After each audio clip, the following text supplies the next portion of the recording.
Hello again. The ultimate assertiveness toolbox for kids.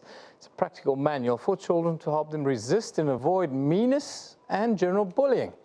Now, according to statistics, 57% of children in South Africa claim to have been bullied at some time at school. The book aims to build kids' assertiveness skills, foster independence, and boost their self-confidence. Now, to talk about this book, we are joined in studio by the author and educational psychologist, Jo Hamilton. Good morning to you, Jo. Good morning, Eben. The inspiration behind this book is quite a heavy subject matter, but what inspired you to put this work forward? Well, I am fortunate enough to work with a lot of children, a lot of families, and watching children on the playground, it can be quite obvious, looking from the outside in, when some children are getting it right and managing things quite okay, and others who just seem to say the wrong thing at the wrong time, and it just tends to backfire, and you have this tempting urge to want to help them with what to say and do so they can manage it more effectively. Now, but based on your interaction with children and what we are seeing happening in our schools, is our society becoming overly violent? That's a bit of a big question. I do think in South Africa we have to realize we have a history and a society with a lot of anxiety, a lot of aggression, and our children are having to deal with things. They're also exposed to lots of things through media. And sometimes they play it out in the playground. And their feelings, lots of strong feelings. A lot of nastiness, bullying come out through intense emotions that children are trying to grapple and deal with, and they aren't always able to process those feelings most effectively. The role of parents in general in this cannot be understated, I suppose. What are South African parents then not doing if 57% of children in schools claim to have been bullied at some time? I think sometimes with parents, they're battling with how to empower their children. We're quite limited as parents with what to say. We tend to say, oh, we just ignore the child or walk away, go play somewhere else. And I think we need to give our children more tools to understand that the complexity of the situation is a lot more than what might be easy to process from home. Children need some more help, and mums and dads need some time to actually sit down with their children, listen to what's happening at school, and to really understand it from a child's perspective so that they can then offer the best advice. The book, tell me a little bit about the book and what do children get out of that? For me, the book is an accumulation of about 9 years of work with children, and it's been tried and tested. What do they get ideas, 20 different ideas of things they can do, not just the common ones of tell a teacher, ignore, walk away. They have a lot more ideas and suggestions. Some work for more quieter children, those who are outspoken. They're fun, they're put in a very sort of light-hearted manner, and it's very clearly set out with what you can do, things to watch out for. And I think in general what it does is the empowerment that comes from the schools enables them to develop a sense of good self-esteem and the capability, I can do it, which creates this beautiful positive spin as a person. Well, us as parents, what should we be on the lookout for? For instance, I've got a 10-year-old girl who's in primary school now. She's in grade 4, and she comes home and she always tells me the boys harass her, but that's right. But now they've started to take her money, her tuck shop money off her. What do I then do as a parent? For me, it's finding out to what extent and to what level does it actually bother that child.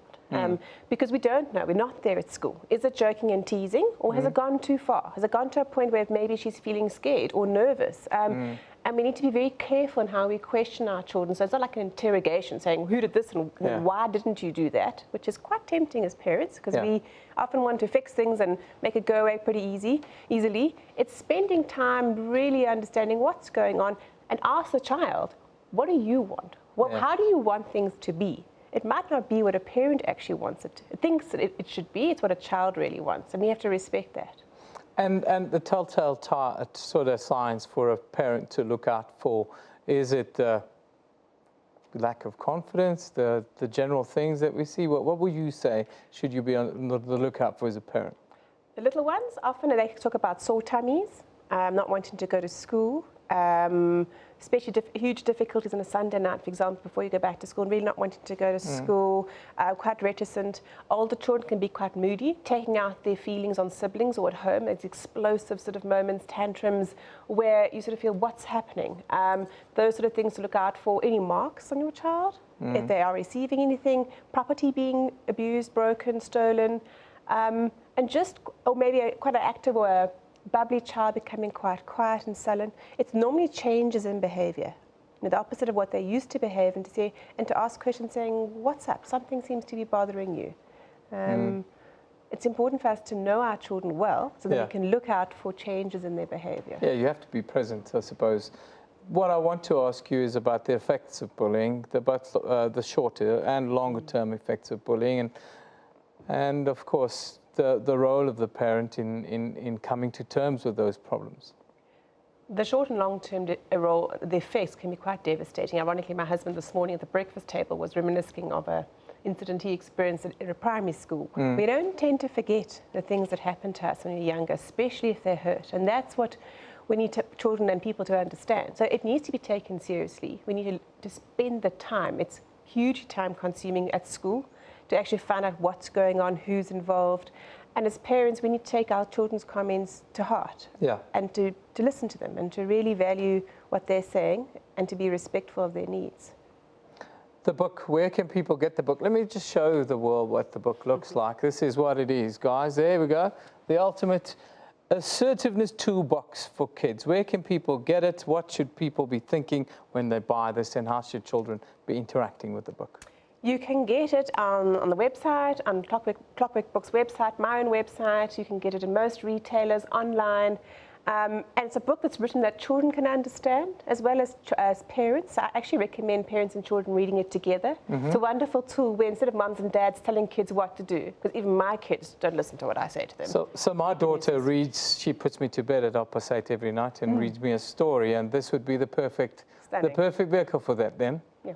Okay, well, this is what you should get your little one. What age group you reckon is best? To be able to read it themselves, or about 9 or 10, but this can go down much younger. The concepts are actually applicable even up to adults. So it's just you, the adult, then helping to translate some of the language. But I have written it in quite a friendly way, the illustrations inside.